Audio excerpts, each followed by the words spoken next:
अस्सलाम वालेकुम। जहांज़ेब अब्बासी एक नए प्रोग्राम के साथ हाज़िर है। गुज़िश्ता 2 हफ़्तों से सुप्रीम कोर्ट ऑफ पाकिस्तान में ये तासुर मिल रहा था कि यहाँ पे सब अच्छे की रिपोर्ट है और कोई इख्तलाफात नहीं हैं, लेकिन अब अचानक खबर ये सामने आई है कि ना सिर्फ जजेस के दरमियान इख्तलाफात एक मरतबा फिर शुरू हो गए हैं, बल्कि उसके साथ साथ इन इख्तलाफात में शिद्दत इस तरह की है, इतनी ज़्यादा शिद्दत है कि 2 जजेस ने अलग से एक इजलास बुला लिया और इस इजलास के मिनट्स भी जारी कर दिए गए और chief justice of Pakistan Yahya Afridi से मुतालबा भी किया।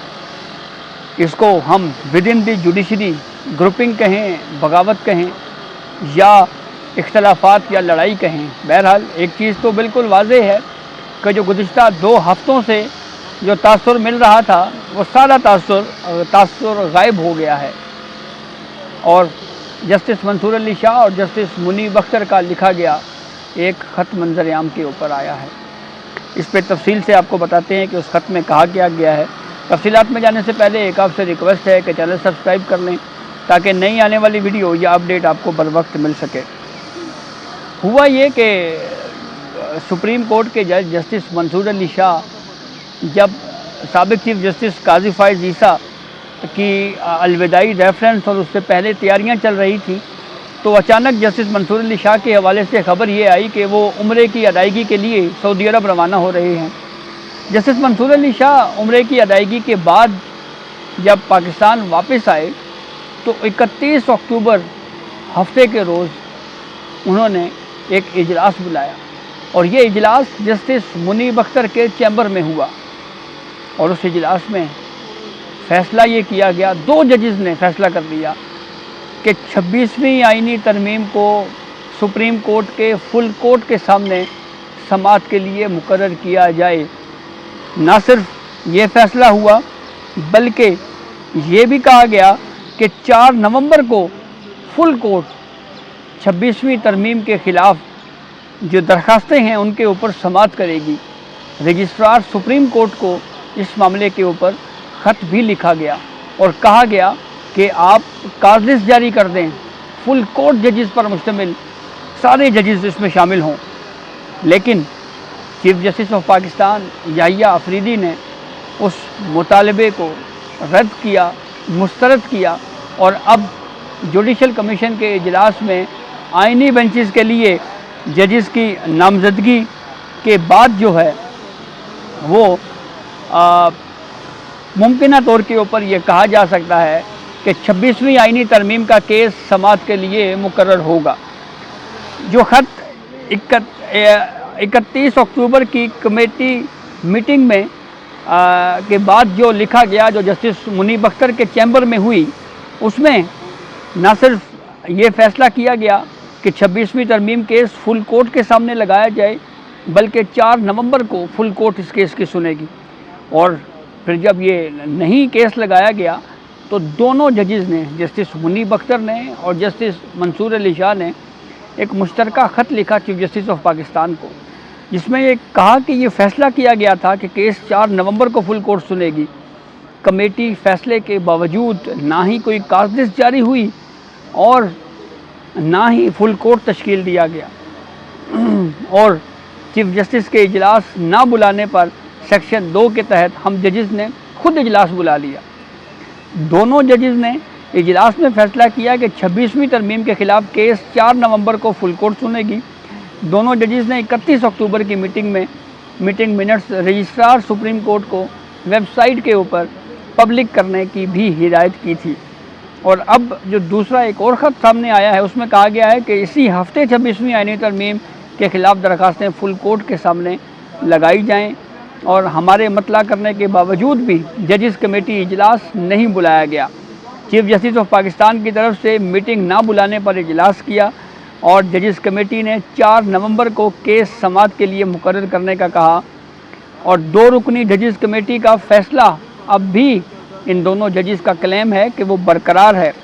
जजेस कमेटी इजलास में किए गए फ़ैसले पर अमल दरामद करते हुए काज लिस्ट जारी की जानी चाहिए। ये वो ख़त है जिसका मतन सामने आया है। अब यहाँ पे एक तो बैकग्राउंड में आपको बताएं कि साबिक़ चीफ जस्टिस काजी फ़ाइज़ ईसा जब चीफ जस्टिस ऑफ पाकिस्तान थे तो उस वक्त भी ये दो जजेस जस्टिस मंसूर अली शाह और जस्टिस मुनीब अख्तर एक तरफ हो गए थे, और फिर उसके बाद ये बातें हुई कि साबिक़ चीफ जस्टिस काजी फ़ाइज़ ईसा अमली तौर के ऊपर गैर फ़ाल हो चुके हैं। लेकिन उस वक्त साबिक़ चीफ जस्टिस काजी फ़ाइज़ ईसा ने ख़तों के धड़ल्ले के साथ जवाब दिए। क्या आप यहाँ पे चीफ जस्टिस याहिया अफरीदी इन खतूत का जवाब देंगे? ये बहरहाल अहम मामला है। लेकिन दूसरी जानिब सवाल ये भी पैदा होता है कि प्रैक्टिस एंड प्रोसीजर एक्ट के तहत जो इजलास जस्टिस मुनीब अख्तर के चैम्बर में बुलाया गया, क्या ये दो जजेस इजलास बुला सकते थे? क्योंकि प्रैक्टिस एंड प्रोसीजर एक्ट 2023 को अगर सामने रखा जाए तो उसके तहत तो चीफ जस्टिस ऑफ पाकिस्तान और दो सीनियर जजेस का तस्करा है। तो ये दो जजेस अलग से इजलास कैसे बुला सकते थे और बिलखसूस चीफ जस्टिस ऑफ पाकिस्तान को कैसे बाईपास किया गया? ये वही वक्त था जब chief justice of Pakistan Yahya Afridi Lahore में जेल इस्लाहात के हवाले से मीटिंग कर रहे थे। जी हाँ, वही जेल इस्लाहात की मीटिंग लाहौर में हुई जिसमें खतीजा शाह भी शरीक थी। उस पर सोशल मीडिया के ऊपर बड़े तबसरे भी हुए।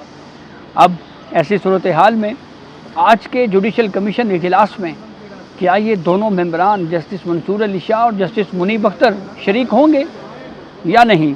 और अगर ये शिरकत करते हैं तो फिर सवाल ये पैदा होता है कि ऐसी सूरत हाल में क्या वो प्रॉपर इजलास में बैठेंगे, बाइकआउट करेंगे? ये भी आज ही के इजलास में सामने आएगा। लेकिन दूसरी तरफ 26वीं आईनी तरमीम के मामले के ऊपर जो है वो डेवलपमेंट ये है कि आज ही जुडिशल कमीशन का एक अहम इजलास होने जा रहा है और उस इजलास में अहम फ़ैसले आईनी जजेस के लिए, आईनी बेंचेस के लिए जजेस की नामजदगी के ऊपर गौर किया जाएगा। और दो जजेस के इस इजलास से ये भी तासुर मिला है कि जो गुज़िश्ता 2 हफ़्तों से ये कहा जा रहा था, जैसे जजेस कमेटी बहाल की, जस्टिस मुनीब अख्तर को दोबारा जजेस कमेटी का हिस्सा बनाया और फिर ADR में जस्टिस मंसूर अली शाह दोबारा शामिल हुए, बड़े बड़े फ़ैसले हुए और एक तरह से गुड जेस्टर का पैगाम दिया गया नए चीफ जस्टिस याहिया अफरीदी की जानिब से।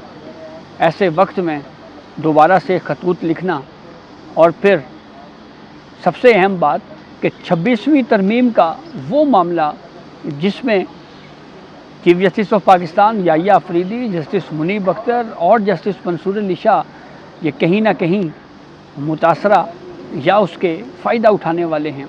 तो फुल कोर्ट के लिए जजेस कमेटी चीफ जस्टिस को से के बग़ैर जजेस कमेटी का इजलास बुलाना और उसमें 26वीं तरमीम के मामले पे फुल कोर्ट तश्कील देने के हवाले से मीटिंग मिनट्स जारी करना, इसका एक मतलब ये भी लिया जा सकता है कि जस्टिस मंसूर अली शाह और जस्टिस मुनीब अख्तर ने इस कमेटी इजलास में इसलिए बुलाया ताकि 26वीं आईनी तरमीम को स्ट्राइक डाउन किया जाए।